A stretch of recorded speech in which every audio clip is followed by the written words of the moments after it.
In the grand, bloody tapestry of conquest, the threads of war and subterfuge are woven in equal measure. For Lord Mannimarco, the King of Worms, victory was an end that justified any means. He had recently suffered the indignity of a failed campaign in the lands of Hel-Ra, a lesson in his own limitations of his undead hordes against disciplined mortal steel, and his methods shifted from that of an open field to a shadowed corridor, from the clash of armies to the quiet lethality of a poisoned chalice. It is done.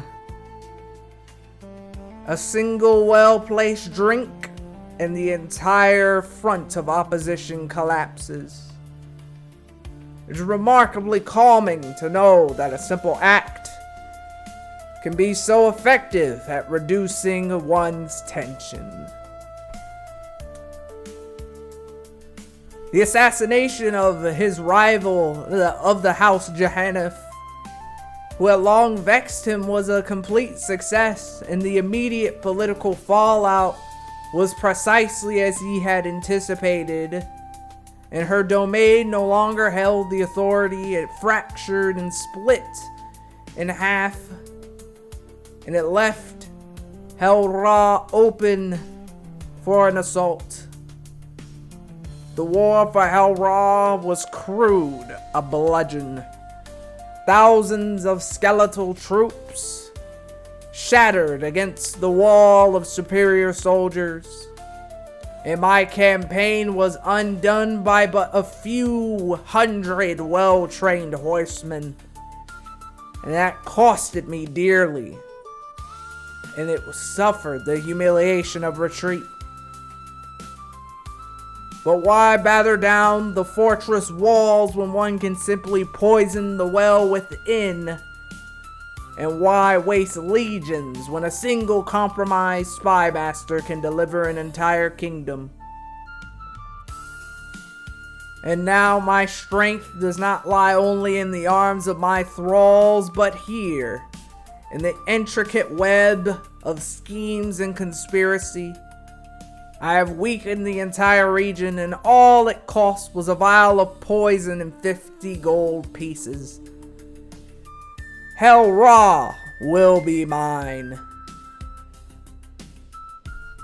The victory solidified a shift in Mannimarco's grand strategy. His ambition for expansion remained undimmed, and his methods were now refined. He was an intricate web weaver, and now he would spin many webs and ensnare all his foes. And his gaze immediately turned to his next rival, the House Jahanneth, who still presented a formidable threat.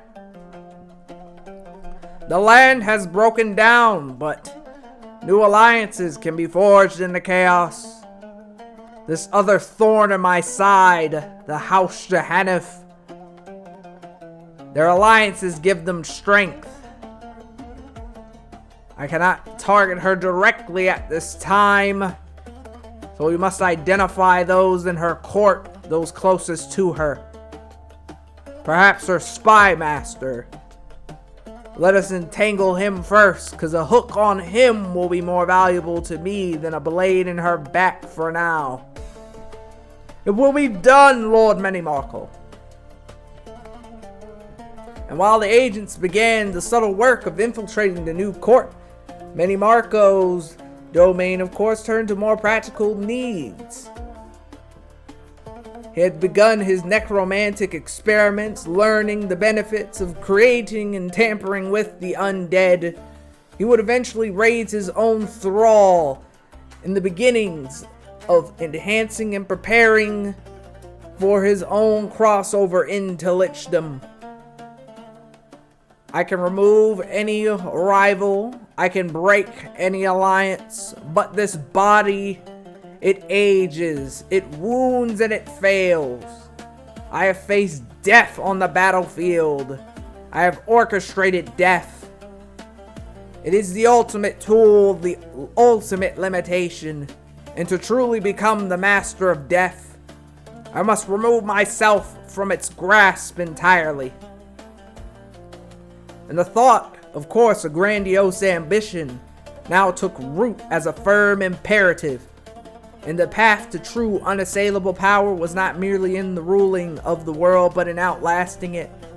In the forbidden lore of lichdom, a profane transcendence called to him, not with just the promise of eternal life, but only, and I mean only, the logical solution to the problem of his own mortality.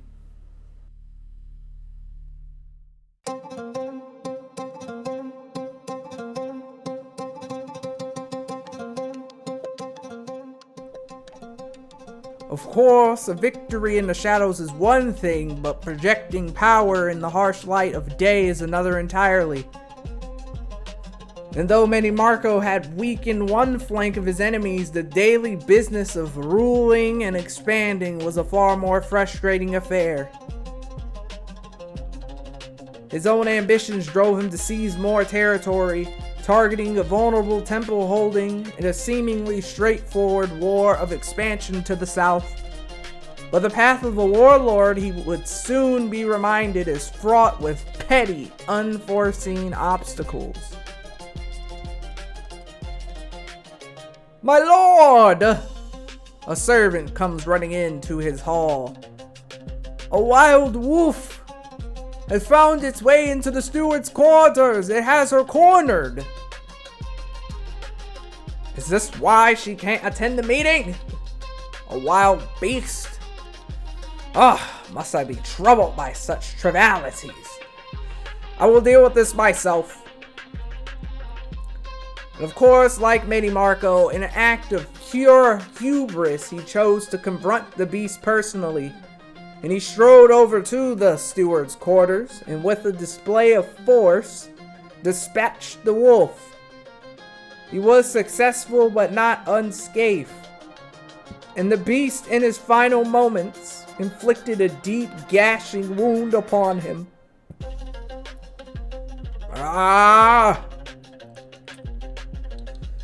A wolf, and it cost me this much. And the wound, of course, was a minor nuisance. And for whatever reason, he forgot he was a master of restoration magic and could just mend his wound. But hey, we're just going along the natural healing process. Mannimarco has much to do and much to attend to. But to be humiliated once more by just such a simple beast has only slowed down his effects of advancement and leaving him stymied and infuriated. And this frustration, of course, would be compounded by the grim realities of the battlefield. Pretty soon, Mannimarco would declare war on Volknu and attempt to expand and overtake the duchy. But while this goes, opportunity arises for other forces beyond. Mannimarco was often using magic to help make up for the difference of his armies, but the legions of reanimated skeletons continue to be utterly inadequate. These skeletal troops are not but mere levies. They are terrifying, yes, but they are not truly professional soldiers. As levies against regular men-at-arms, they stand no chance. And later on in the battles with Hail Ra, the queen, of course, would soon declare war to take advantage of the mischief while Mannimarco's armies were out. Cardala, the House Jahannif, would strike again and soon declare that in the midst of these battles, Mannimarco's own forces would be decimated, and the superior quality of the enemy troops would even capture his own son and heir. My lord, the battle is lost and your son, he has been taken. It is irritating that I must deal with these trivialities. And why is my mortality so ringing? And of course, the defeat was a military disaster, and the cost of raising and maintaining his own armies was draining his coffers. He was becoming poor and unwealthy. And of course, the loss of his own son did not bother him. He knew he would survive. But it was a matter of tactical and financial frustration. And to make matters worse, there were even more developments in the West, more alliances, continuing to stutter and slow down his progress.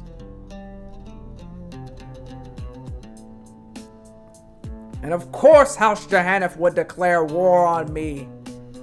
Obviously, they see blood in the water, and my forces are depleted and my treasury has been laid bare. I am beset by gnats. And this, of course, was the nadir of his mortal reign. His expansion was halted, and his treasuries emptied, and more powerful enemies were gathering at his borders. Perhaps he should return back to his web-weaving ways to solve this issue. But again, that would not solve the immediate grinding problems of a kingdom at war. And maybe his mortal coil was not the proper vessel for his ambition, but a cage. And perhaps now was the time to force his hand to a more permanent solution. And something that was, of course, going to terrify and shake the foundations of Hammerfall as we know it.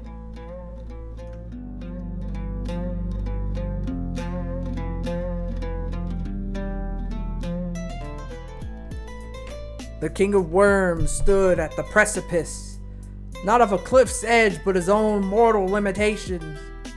His armies broken and his treasury laid bare.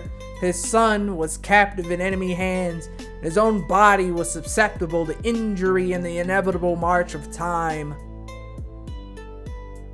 The plots that he would stir were effective, but could not shield him from the fundamental fatalities of a mortal existence, and hemmed in by failure and frustration, he of course came back to that final irrevocable conclusion.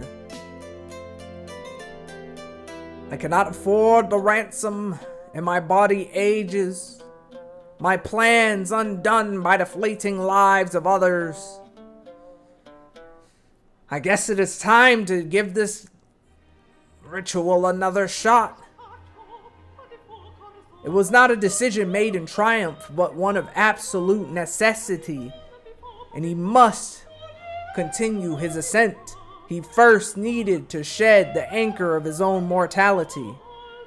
He made preparations, gathering the profane tools and forbidden knowledge needed for the act of necromancy once again. And as he stood looking in at the prepared ritual circle, he reflected on the long twisted path that led him to this moment. I recall my expulsion from the Sigic Order many eons ago. Those narrow-minded fools who would not and could not know the heights that I would attain. And even then, such was their arrogance that they thought sending me here to Tamriel would be a punishment. What folly! Here I would have practically unlimited resources to hone my craft and sharpen my mastery over death. And it is this mastery which shall carry me forward into the future.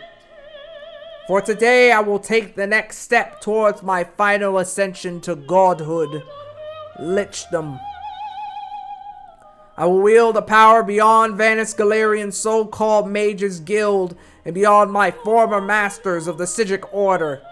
And with this great power, I will turn my very soul into a reservoir magica, from which I will draw to my direct course into the future as the master of death. With purpose declared, he began the ritual, and the air in the chambers grew cold, charged with the immense power as he chanted the dreadful litanies and drew upon the darkest of energies. It was a confrontation not with an external foe, but with very nature of life itself. And Mannimarco began to boom with an arcane force. I have mastered death. I have inflicted it on others, and I have brought them back. And I have used it as a tool, but death has used me in turn, and I have been at its mercy. No longer I have corrected this. I have ripped my own soul from my body and cast it aside. I face death without it, invulnerable and insensible to its grasp. And in that blinding flash of necrotic energy, Mannimarco stands transformed, and his skin pallid, his eyes burn with a cold internal light, and an aura of a profound undeath. For the price of one soul, his own, he had gained immortality and mastery, and an eternity in which to enjoy it. The Mannimarco who had entered the circle, a mortal man chafing against his limits, was gone, and in his place stood a lich, for a being of whom time was now a weapon and not a sentence. It is done. The transformation bestowed many boons. He no longer suffered loss from prowess due to age, and the stresses of rule and ruin would affect him less. His natural dread intensified, making him an even more terrifying figure to his subjects and foes alike. But as always, these rituals come with a cost. He could no longer have children, and his lineage was merely limited to the progeny that he left behind. And in the eyes of the world, he was now something truly monstrous, earning him universal scorn among the living, except those that followed his cult. He had solved the problem finally of his own mortality, and dilapidated another threat once again. But the world beyond his walls remained unchanged, and his enemies were still strong, and his army still weak. Mannimarco had become eternal, but his struggles were far from over. He was no longer racing against time, but preparing a war that would change and last an eternity.